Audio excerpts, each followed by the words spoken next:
তো মাত্র একটি সেটিং অন করে আপনার ফোনে যত সমস্যা আছে সব সমাধান করে নিন। আপনার ফোন হ্যাক করে বা হ্যাং করে বা নেট সমস্যা করে বা নেট ডাটা আসে, তো অনেক সময় আপনার ফোন হ্যাং হয়ে থাকে বা ঠিকমতো কাজ করে না, নেট চালু হলে ডাটা চালু হয় না, এরকম কোনো সমস্যা হলে এটি সমাধান করে নিন একটি সেটিংয়ের মাধ্যমে। চলুন আপনাদেরকে দেখাই।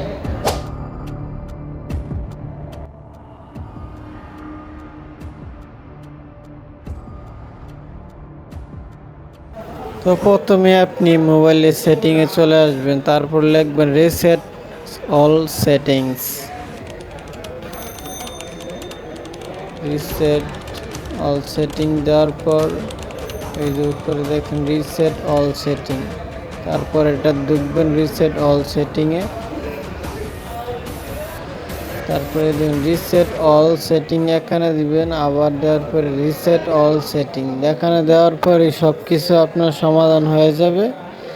তারপর কোনো কিছু করতে হবে না, আবারও দেখিয়ে দিচ্ছি বের হয়ে রিসেট অল সেটিংস, এখানে টিপ দেওয়ার সাথে সাথে সব কিছু সেটিংয়ে যা আছে প্রবলেম সব কিছু সমাধান হয়ে যাবে। আপনার হ্যাং করুক বা ডাটা না আসলে এরকম সমস্যা, আমি রিসেট দেই নাই কারণ আমি যে ভিডিওটা করতেছিলাম সাথে সাথে আমার এই ভিডিওটা চলে যেত, যার কারণে আমি রিসেট দিই না। আপনারা দিয়ে দেখেন 100 কাজ করবে।